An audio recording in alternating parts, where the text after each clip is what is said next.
Yawada and then so Nyamedia Chayen enti ni osoma ye na adwuma na na yahase a ye Badwam ni tekotego di kind de futusem na gu forma mawo fa odi ewum ne fa to abrabo ne so no nsia no so abo enti Badwam kase emre aso ade eduma koten bia obete no ene se political parties bia wo mo fra won ho outside parliament no mo chere se o mo amoni ana ho a eni dia isi wo no ahwa na eso ehwehwan eba ne sanso a enye afen so enipa bia wo mo chere se wo masem emobo na ebi eye ekunafo no chere se leap no aban ema ebi enso won so ebi ka we ho ema eye Badwam kase medin de ma mechira diamond memoache me share ensem na say Ekobia ofre won ho se political parties outside parliament na wo mo esrese ni manum ya etore bia ba won se nipa bia to ani de si electoral commission na se EC adwumakuo no so no so mo anhwe na saade no wo mo ampe anosi bra ni manum ya o kina bi no EC no wo ho na ni onyam kakra no obehu na saade no mo ye no na atwe na ni onyam no e de akwa akodi doti me ba ne sanso a enye Yeah, the Fourth Republic, yes, the Fourth Republic here, from 1992. Basically, the Mabria. Every electoral commission in Biano, you're accusing the only ruling government or another. Yes, yeah, or yeah, Dr. Kodra Afarijan. Yes, yeah, Yan Mame, Charlotte, or say, Nancy, so your mammy James, so the Marson is real. Na, say, here the man, you're better than Yakodo.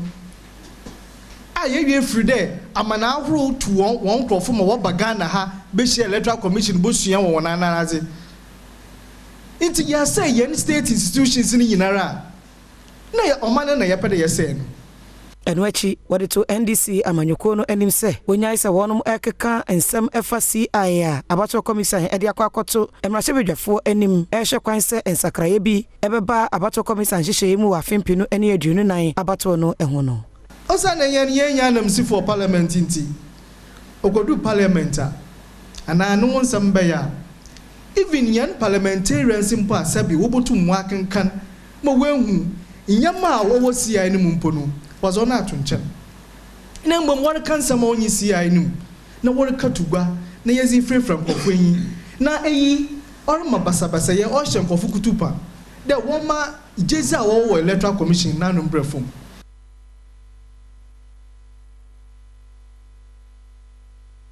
Aban hyehyɛ baako a wode eboa ekunafo ne sebi wo mu a wonfie kɔ anim na wo ye mobo no ofre no se leap a na de mu anankasa ne se livelihood empowerment against poverty na no na ekunafo bi ene wan nipa bi a wo mu ade ye mobo a wo achemtafo ene wo ebua kwa north kroponim ede adesede eto aban nim se wosre wonfa gender asoye ne so na samwei wo ma ebi nso won so aben yi bas ye no ye ntafo ha Abano on chaneni hweye kanka kwa ye mrewani ayarefui ya betro ye dia trauma enti we mponya me na ba kwa ka me se me ma ye tro ye dia nya hwe enti ye sra ban se on chaneni emehwe wo cheman tafo o ha wo me wo mu ne se kura metiwe ba bia me da e kwa nye enso toye ma me dan so kura pa na me bom modin akrofo chemiska na me ton chensi mienu Edi bo ho na metem saa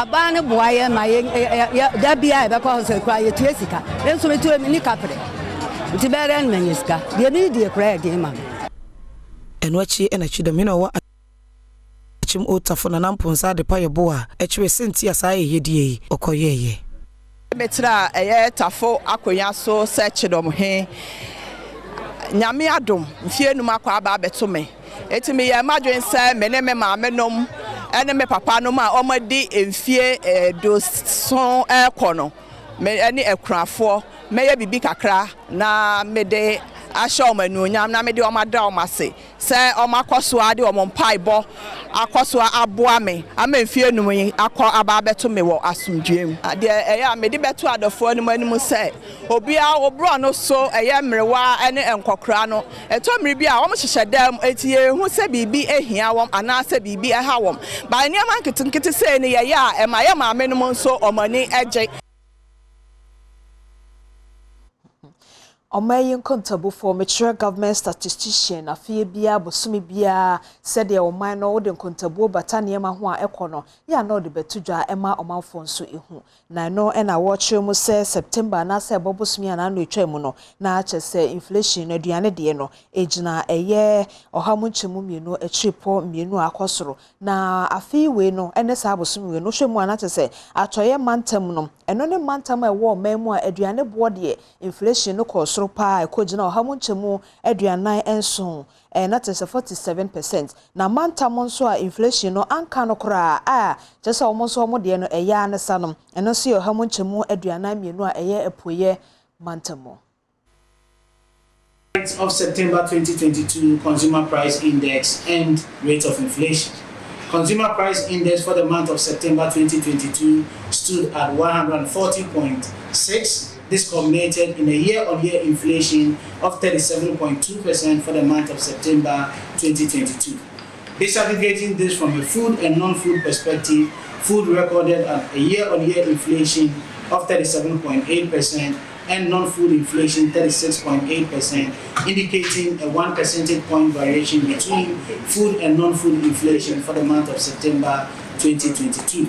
From a domestic inflation, otherwise locally produced item and imported items and inflation perspective, we recorded a 4.9 percentage variation as imported items recorded 40.7% for the month of September 2022 relative to 35.8% for locally produced items, or domestic inflation 35.8% for the month of September 2022. From a food and non-food inflation perspective, we saw a variation of 0.5 percentage points with food inflation 2.2% and non-food inflation 1.7%. Thank you.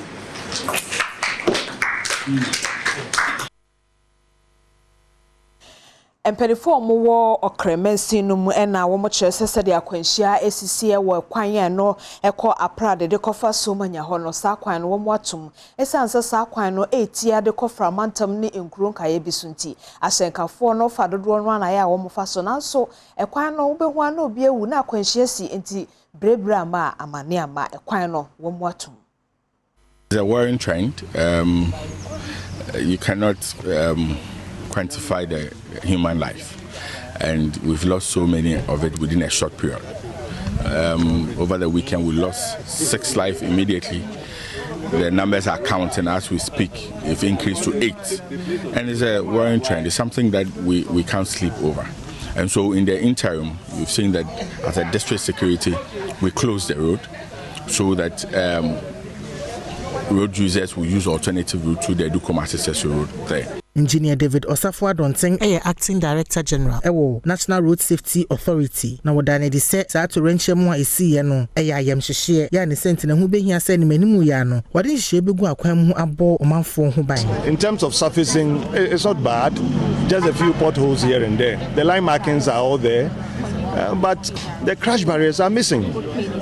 In any normal standard road of this nature, you need crash barriers so that areas where you see the embankments can be protected, because anybody could fall a victim. Frederick Kwamina Anderson, Operations Manager, Feeder Roads, within Sembi Etudra. Immediately within a week, we want to do a grass cutting, clear the road, because the road is overgrown with weeds and is impeding visibility. That's one of the causes. And also, then it's about a 12-year road that was constructed. Though it's in good condition, vehicles are speeding on it because of the good condition. So we need to introduce more speed calming devices. Enyumayefo a bi ye enyuma ne mpanifo na ebi so ye mmofra mechere senior ne junior staff omo Metro Mass Transit chese won bekwa adwuma nanso won nya adwuma won be ye de ofre no say sit down strike no bi won botaya a wode be ye sa strike ye ne say adwuma no bosom yaso na ketua no ne ya chem ne amomofa eno dan chen so a won welfare ho nsensem asese woteto ho na obi ho ka wode aboa no eno won ntua afen so kra na no lo bi omkoje ye asese nka adwuma no hwese ye betete won no na just okay kan na aboma bibia nkoyie ma wonsa enti adwuma nde obekọ na nso obetena se. Management has refused to pay the underlisted deductions effected on staff salaries at various periods. B. Since 2018. 1. Personal loan deducted at the source. 2. Tier 2 and 3 pension scheme deductions. 3. Payment of Sudan loan deductions have mostly halted, even though workers used their provident fund as collateral for loans. This has brought untold hardship upon the entire workforce, particularly at a time that most banks are refusing loans to MMT staff. Tan ka de to aso se basis asese wo mo twi nyina no ebraso se wo yensiesie e wo ho na nso sika wo de beto wo yere kura de agu baase mu akwakoye ohawo. We have always spoken to them in the quiet. They will not listen. Just for them to speed up the process of getting buses back on board. Their reasons earlier has always been that the fleets are already down and therefore they don't have the money to bring the buses on board. And their promise was that when we get a set of new fleet, things will change. We have gotten the fleet. Even with the new fleet, it will shock you to note that they are due for servicing, but they don't have oil to service the bus. Metro Mass Transit enyuma form penini nkuma a womo kire se womo nsaminti womo tie atua no eno so na mejina edi bedwom kase no esi